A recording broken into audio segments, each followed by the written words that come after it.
So this just popped up in my feed from Brave Words, and I wanted to comment on it. I didn't even get through the headline before I wanted to say something about it. So we're going to go through this together. And it turns out that Nevermore is going to continue, which to me is like Sanctuary continuing. I'm sure that they're going to be a great band, and I think they got the lead singer of Witherfall. I'm sure they're going to be a great band, and it shouldn't live and die with Warrel Dane. I agree with that too. I'm just going to have a hard time because Warrel Dane, as a vocalist, a guy I met and hung out with, he was just so integral to me as a musician, and just anything he lent his voice to just became something greater. When I heard that he was the voice that Chuck Schuldiner wanted for Control Denied, I was like, no disrespect to the his name escapes me now, but the lead singer of Pharaoh, I would have loved to have heard Warrel Dane do the Control Denied album. But yeah, let's go ahead and get to it. It says, headline, former Nevermore touring guitarist Curran Murphy weighs in on band's rebirth. Quote, Jeff Loomis won't settle for anything less than something that's going to be the correct homage to Warrel Dane's legacy. And this is from yesterday, so let's get to it. On December 27, 2024, guitarist Jeff Loomis and drummer Van Williams took to social media teasing the return of Nevermore in 2025. In March, they revealed a new Nevermore lineup is now complete and that they are gearing up for the next chapter of Nevermore. The band's fan base is quite naturally divided on these developments, as many people believe there cannot be a Nevermore without vocalist Warrel Dane, who passed away in 2017. I am one of these people, not simply because of Wally's voice, but honestly because of his subject matter, because of his lyrics, because of what he conveyed when it came to relationships, the political world, the fact of American and international propaganda. But again, if they can continue as a Mach 2 or a Mach 3 like Deep Purple, all right, so be it. During a recent interview with Venom Incorporated prior to their show in Munich, Germany, we spontaneously asked guitarist Curran Murphy for his thoughts on Nevermore's rebirth. Murphy did 2 stints with the band as a touring guitarist for the Politics of Ecstasy in 96 and Dead Heart in a Dead World in 2000. The floodgates opened and Murphy offered the following, quote, I could not be happier for Jeff and Van. I'm ecstatic. I'm so fucking happy that Jeff and Van have decided to do this. I know it's a tall order to replace Warrel Dane, but I know for a fact that Jeff won't settle for anything less than something that's going to be the correct homage to Warrel's legacy. It will be something that they can build on and create more new music with, unquote. The other reason, quote again, I'm so excited about it is that I remember my time as their touring guitar player is that I think Jeff will be able to create the music exactly how he wants. See, there it is. He'll be able to steer the band without Warrel being at the helm. It's going to be, I want to do it this way, and everybody has to say yes. The crazy thing is, Jeff isn't wrong to have that mindset. So it is going to be, not it is not going to be, it is going to be, this is the way we do it, nothing else. So apparently he's going to go completely John Schaefer. Murphy elaborates, this is a true story. Before Dead Heart and a Dead World came out, I was learning the songs with Jeff. We were rehearsing at Jim Shepard's and Warrel's house. We would rehearse, hang out afterwards, have some drinks, and one day Warrel came to me and said, in that deep baritone he had, what do you think of the River Dragon solo? I told him it was incredible, amazing, and he just said, just so you know, in the studio there were 14 more guitar tracks on that. I literally had to walk up to the console and say, no. I went down and started muting tracks until we got what you hear on the record. That's how the solo happened.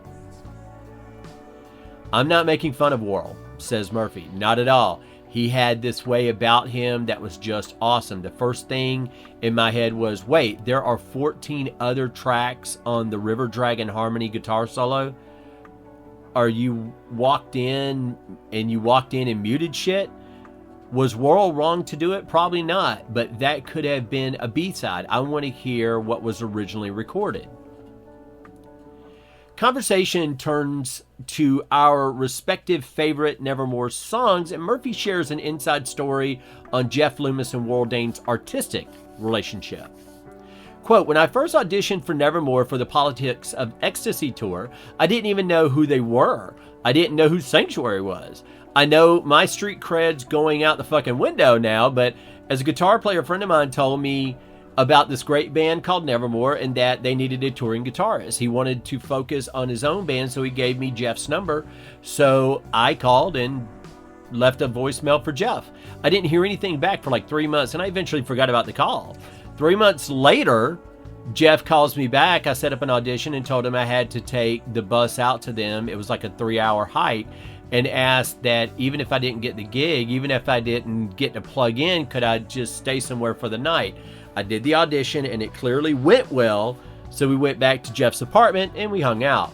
And at some point, Jeff brings out this big cardboard box and dumps it on the ground, splattering cassette tapes all over the floor.